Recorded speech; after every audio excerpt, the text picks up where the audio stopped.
This is a video lesson for Module 3, Lesson 8. The Lesson 8 learning target is I can extend the use of place value disks to represent 3 and 4 digit by 1 digit multiplication. So we're going to be continuing to look at the place value chart and doing similar problems to yesterday in Lesson 7, but the only difference is now we have 3 and 4 digit numbers by 1 digit. So the process will be the same, we'll just have bigger numbers. So let's go ahead and take a look at the first problem here. The first problem I'm going to be showing an example to is 2 times 324. And just like yesterday, I'm going to represent the larger factor, which in this case is 324, in place value disks on the place value chart. So I have a 4 in the ones place, so I'm going to put 4 ones in the ones place. I have a 2 in the tens place, so I'm going to put 2 disks in the tens place, and then a 3 in the hundreds place. So I'm going to put 3 disks in the hundreds place. Now I'm multiplying all of this by 2, so I'm going to make 2 copies of my ones, make 2 copies of my tens, and make 2 copies of my hundreds.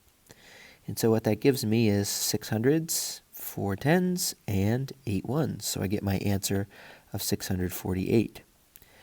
I could also show this using the partial products on the side over here. I've represented the problem vertically, or I've set up the multiplication vertically here.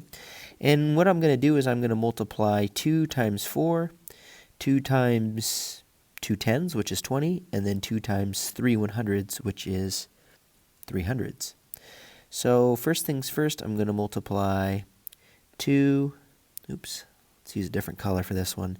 So for the first one, it's going to be 2 times 4 ones. So 2 times 4 ones is just going to be 8.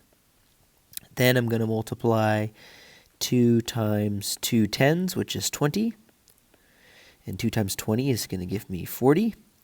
Then finally, I'm going to multiply 2 times 300. That's right up here, this 3 in the hundreds place. And that's going to give me 600. Now that I've found all my partial products, I can add them up. So I have an 8 in the ones place, a 4 in the tens place, and a 6 in the hundreds place. And I should get the same answer as I got on my place value chart, which I do.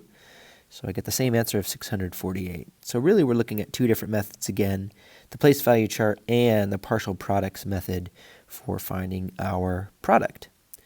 So let's move on to a different problem here. This problem is going to require a little bit of regrouping. So we'll see how this looks on a place value chart, and then we'll see how it looks with our partial products method.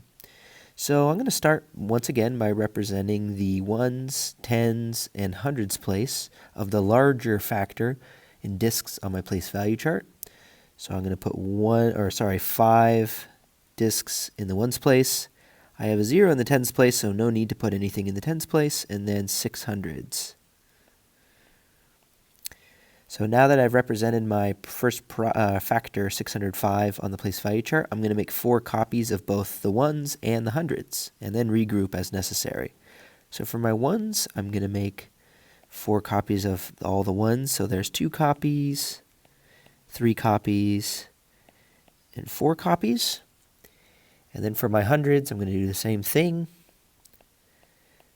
2 copies, 3 copies, and 4 copies. So I clearly have way too many ones and way too many hundreds to fit into my hundreds and ones place. So I'm going to regroup. I'm going to count off 10 and see if I can regroup them into, or my ones, I'm going to start here. See if I can count 10 ones and turn them into 10. So I have 10 ones right here. So that's going to become 110. And then I have another 10 ones right here, and that's going to become a second 10. And I'm left with 0 ones, and I have 2 tens. And moving over to my hundreds, I'm going to do the same thing, see if I can group 10 hundreds together to make thousands. So here are 10 hundreds, so that's going to be 1,000. And then, let's see, 1, 2, 3, 4, 5, 6, 7, 8, 9, 10. Here are another 10, and that's going to make another 1,000. And I'm left with 1, 2, 3, 4 hundreds. And then I have 2 newly made thousands. So I get my answer of 2,420. I can show this also using the partial product method.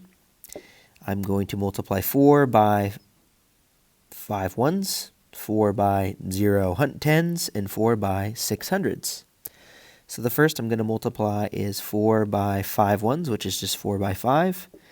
And the answer to that is 20, because 4 times 5 equals 20. Then I'm going to multiply 4 times 0 tens, which is just 0. The answer to that is 0, because anything times 0 is 0. And the last one is 4 times 6 in the hundreds place right here, which is 600.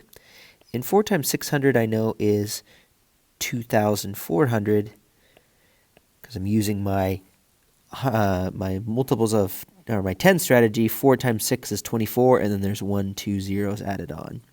So now that I've found all my partial products, I'm going to add them up. Got all zeros in the ones place.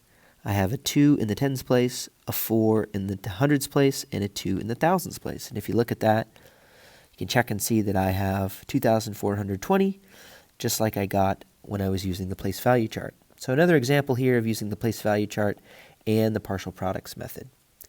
Now this last example is going to be probably our most complicated problem in this lesson. And we're just going to use decomposition and, I guess I should say, decomposition and partial products, because that's really what the method is the partial product method. So the problem I'm going to be solving is 6,379 times 4. I'm going to start by representing this multiplication problem vertically. So I'm writing 6,379 times 4. And I'm going to be doing partial products, which means I'm going to take this first factor and decompose it into the ones, tens, hundreds, and thousands place. And I'm going to multiply each of those by the second factor, which is 4. So I'm going to have 4 times 9 ones, 4 times 7 tens, 4 times 3 hundreds, and 4 times 6 thousands.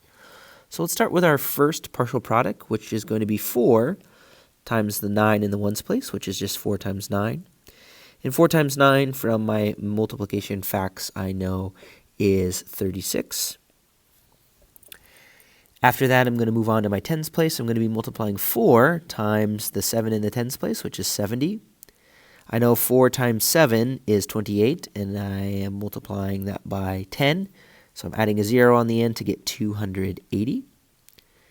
After that, I'm multiplying 4 times the 3 in the hundreds place, which is 300. And 4 times 300, I know 4 times 3 is 12, and then I have 1, 2 zeros on because I'm multiplying it by 100. So I'm going to have 1, 2, and then 0, 0. So I get 1,200. And then finally, I'm multiplying 4 times 6 in the thousands place, which is 6,000. So that's going to give me 4 times 6, which is 24, with 3 zeros on the end. So 2, 4, 2, 3, 24,000 as my final partial product.